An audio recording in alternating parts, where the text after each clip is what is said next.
Bonjour à tous et à toutes, c'est Alexis Rastier pour le 3e épisode des LGHDT. Et aujourd'hui, cet épisode portera sur les Néovenatoridés.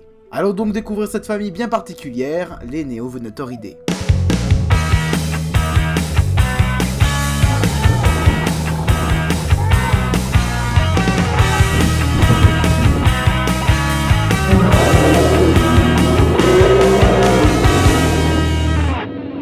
Alors je tiens tout d'abord à vous préciser que la famille des Néovenatoridés, et plus précisément la sous-famille des Megaraptorinés, ont une phylogénie encore très débattue de nos jours. Le groupe pourrait être aujourd'hui considéré comme paraphylétique, du fait que de nombreuses caractéristiques sont partagées avec par exemple des tyrannosauroïdes bassaux comme Eotyrannus, des spinosauridés ou encore bien évidemment des allosauroïdes. Devant la complexité de cette classification et les nombreux débats qui sont encore en cours, j'ai décidé personnellement de garder la classification phylogénétique traditionnelle que je vais tout de suite vous présenter.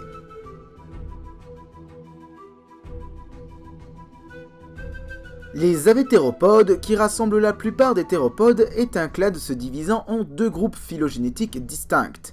D'un côté, les allosauroïdes, et de l'autre, les cellurosauriens. Dans cette phylogénie, ne nous intéresserons pas aux cellurosauriens. Les allosauroïdés constituent une superfamille regroupant 4 familles ayant vécu et dominé leur habitat du Jurassique moyen à la transition campania-maastrichtien, au Crétacé supérieur. Toutes ces familles se caractérisent par des membres antérieurs relativement développés, portant des griffes relativement longues et recourbées, une queue très longue constituée de plus de 45 vertèbres caudales, le fémur est généralement plus grand que le tibia, à la différence des cellurosauriens, et enfin un crâne plutôt robuste, avec des dents fines et crénelées bien adaptées pour déchiqueter la chair de leur proie. Au cours de l'Oxfordien apparaissent des Synraptoridés comme Synraptor et Yanchuanosaurus, des théropodes proches anatomiquement des allosauridés, avec des dents relativement courtes. Ces derniers sont connus uniquement en Asie. La famille type, les allosauridés, font leur apparition au cours de la transition oxfordien-chiméridgien, et les restes fossiles les plus récents de cette famille sont datés du Berriasien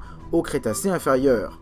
Les allosauridés sont des théropodes de grande taille, de 8 à 12 mètres de long, qui sont pourvus, comme tous les allosauroïdes, de membres antérieurs puissants et de griffes longues et recourbées, très utiles pour la chasse. Leur crâne est cependant orné d'une paire de crêtes osseuses caractéristiques. Enfin, aux Valangiens, deux familles font leur apparition. Ces groupes frères sont les Néovenatoridés et les Carcharodontosauridae. Les Carcharodontosauridae se caractérisent par un crâne bien plus massif que chez les autres allosauroïdes, pourvus de dents crénelées plus longues. Les membres antérieurs sont par contre considérablement réduits, traduisant, je pense, une fonction prédatrice de moins en moins importante. Enfin, la plupart des Carcharodontosauridae sont de taille gigantesque. Certains genres pouvaient dépasser les 14 mètres de long, comme le célèbre Carcharodontosaurus saharicus. Les Néovenatoridés sont eux relativement différents. Ces derniers sont de taille plus modeste, bien que leur taille soit plus importante que celle des Synraptoridés ou de la plupart des allosauridés. Leurs membres antérieurs sont hypertrophiés et le dentaire s'est allongé. Les dents sont courtes, fines et crénelées, assez proches de celles des allosauridés, et leur queue est longue, plus de 40 vertèbres caudales. Regardons maintenant plus en détail la famille des Néovenatoridés. Les Néovenatoridés forment un clade divisé en deux sous-familles, les Néovenatorinés et les Megaraptorinés.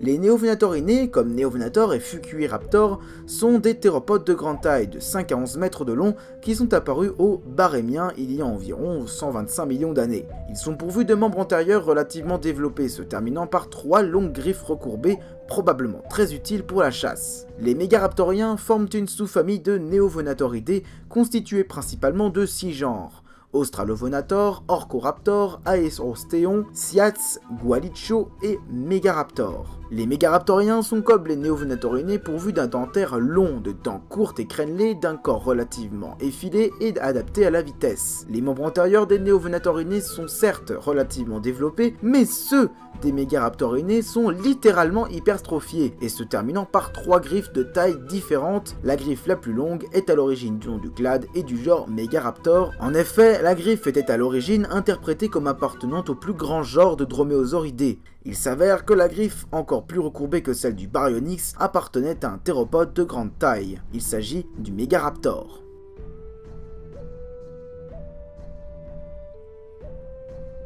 La famille des Neovenatoridae, dont le genre type est le célèbre théropode européen, le Neovenator, constitue un clade de théropodes allosauroïdes ayant prospéré dans l'hémisphère sud, en Asie et en Europe, du Barrémien au Campanien tardif de moins 128 à moins 70 millions d'années. Ces théropodes se caractérisent par de nombreuses synapomorphies, comme des dents courtes, très courtes en particulier chez les mégaraptoriens, de longs membres antérieurs, voire hypertrophiés, que l'on retrouve en particulier chez les mégaraptors aînés, et qui se terminent par des griffes gigantesques et très recourbées. Le dentaire des Neovenatoridae était relativement allongé, et la queue était composée de plus de 40 vertèbres caudales, caractère que l'on retrouve aussi chez la plupart des allosauroïdes. Les Neovenatoridae avaient une silhouette bien moins massive que celle des Carcharodontosauridae, et il semble que du fait de leurs membres antérieurs relativement longs et puissants, et de leur faible masse, ils devaient être des prédateurs rapides, chassant de petits ornithopodes iguanodontidae, voire de grands spécimens, comme le genre Iguanodon, ayant alors une grande répartition géographique. Comme vous le voyez sur ces reconstitutions, les Neovenatoridae utilisaient surtout les membres antérieurs et leurs griffes recourbées pour retenir et lacérer la chair de leur proie, leur mâchoire n'étant pas suffisamment puissante pour retenir ces dernières. Leur grande vélocité était très certainement un atout considérable pour chasser et abattre de petits ornithopodes qui vivaient dans leur habitat.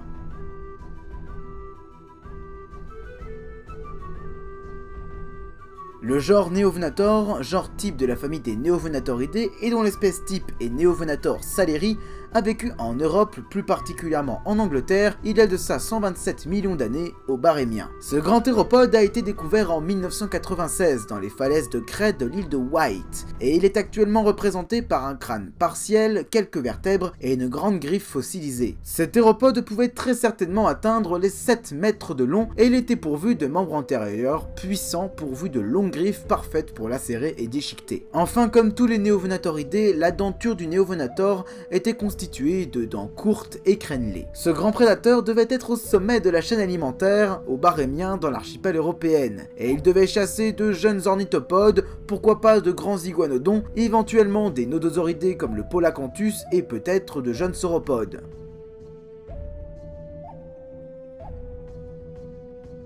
Le genre Fucuraptor, dont l'espèce type est le Fucuraptor kitadaniensis, est un théropode ne dépassant guère les 5 mètres de long. Bien que les restes fossiles partiels découverts dans la formation de Kitadani au Japon aient constitué de quelques vertèbres, humérus, fémur et quelques dents isolées, appartiendraient à un spécimen juvénile. Des études réalisées ultérieurement ont cependant montré que d'autres spécimens fossiles découverts sont de même taille. Il semblerait donc bien que l'holotype de ce théropode est un spécimen adulte de seulement 4,60 m de long, ce qui ferait de lui l'un des plus petits carnosauriens. Le Fucuraptor vécut il y a 110 millions d'années au cours de l'Albien, dans ce qui deviendra le Japon. Ce théropode devait chasser des iguanodontidés asiatiques de taille moyenne, comme le Probactrosaurus, un iguanodontidé de 5 mètres de long qui était contemporain du Fucuraptor et qui fut découvert en Chine et en Corée. Les mégaraptorinés sont des théropodes de taille moyenne, environ 6 à 8 mètres de long, qui semblent être les derniers Neovenatoridae, voire même les derniers allosauroïdes à avoir vécu sur notre planète, avec Orcoraptor découvert dans des roches datées du Maastrichtien inférieur en Argentine. Cette sous-famille a pour genre type Mégaraptor, et tous les genres de ce clade se caractérisent par 3 griffes de taille différenciée. La plus grande griffe est juste gigantesque, plus de 30 cm de long et est très recourbée, davantage que chez les Spinosauridés comme le Baryonyx. En plus de ces griffes pour le moins impressionnantes, les mégaraptoriens étaient aussi pourvus de membres antérieurs bien plus développés que chez tous les autres Neovenator-innés. Ces théropodes possédaient aussi de longs crânes allongés, avec de longues mâchoires et évidemment des dents courtes et crénelées. Comme les membres antérieurs, les membres postérieurs sont aussi très développés, et d'ailleurs, le tibia des mégaraptoriens sont plus allongés que les fémurs, caractère que l'on retrouve aussi chez les tyrannosauroïdes. Excepté le genre Siat qui fut découvert en Amérique du Nord, les mégaraptoriens proviennent de l'hémisphère sud, en particulier de l'Amérique du Sud et de l'Australie. Une répartition géographique particulière qui rappelle les Carcharodontosauridae. Découvrons maintenant quelques mégaraptorinés.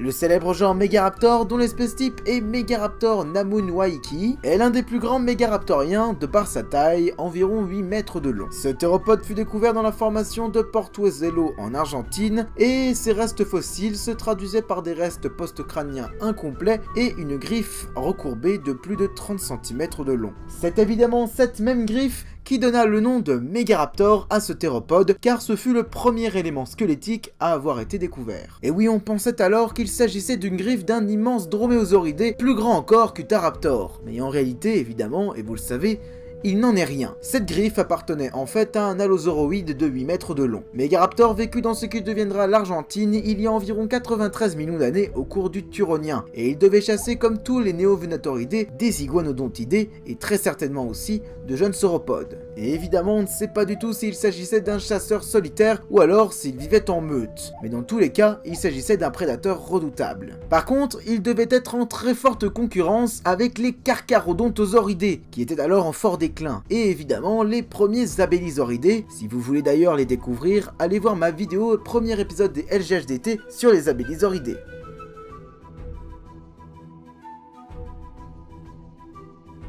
Le genre Australovenator, dont l'espèce type est Australovenator wittonensis, est l'un des théropodes les plus célèbres auprès du grand public. En tout cas chez les néovenatoridés. Australovenator wittonensis a été découvert en Australie, plus précisément dans la formation de Winton au Queensland. Ce qui fait de ce dinosaure l'un des seuls grands théropodes australiens à avoir été découvert à l'heure actuelle. Ces restes fossiles se traduisent par un unique dentaire, quelques dents, ainsi que des vertèbres, quelques gastralia, un fémur, un tibia et évidemment une griffe recourbée très proche de celle de Megaraptor.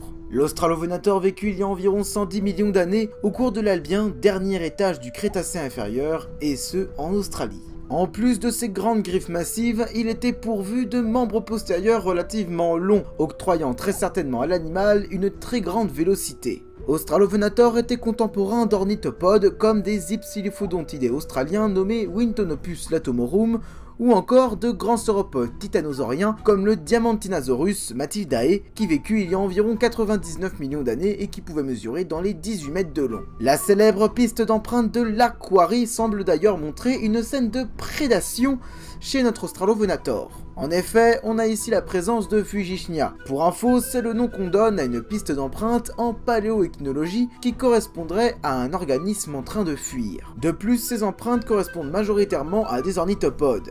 Il est donc possible que le mégaraptorien Australovenator ait pris en chasse des Wintonopus latomorum au bord d'un cours d'eau. Cependant, il n'y a aucun reste fossile pour vérifier cette hypothèse. C'est dommage.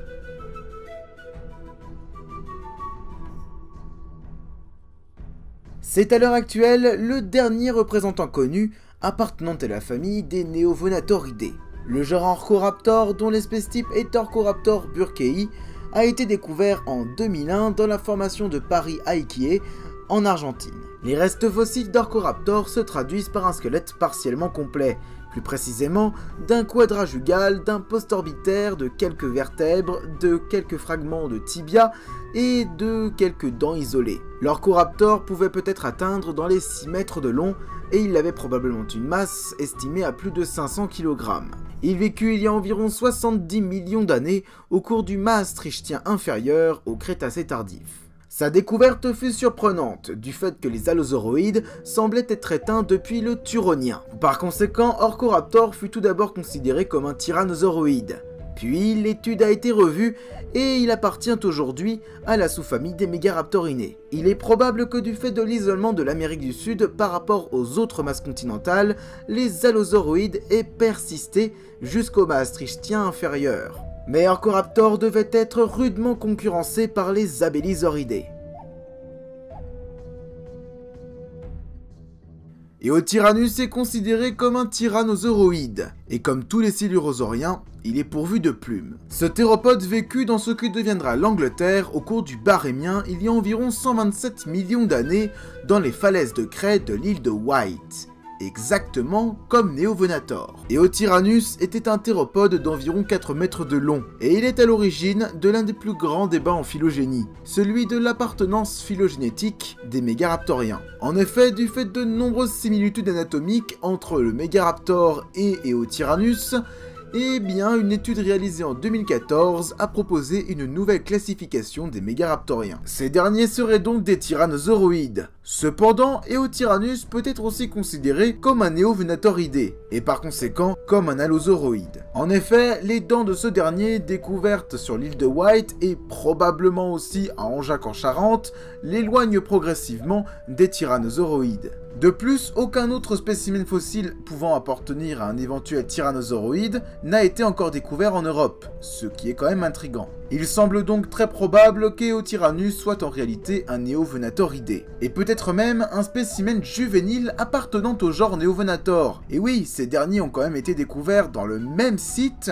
et ils sont contemporains. De plus, leurs restes fossiles sont quand même relativement partiels, donc on n'est pas à l'abri de quelques variations ontogéniques. Si cela se confirme, et cela pourrait faire plaisir à Pierrot, les carnosauriens pourraient être pourvus de plumes.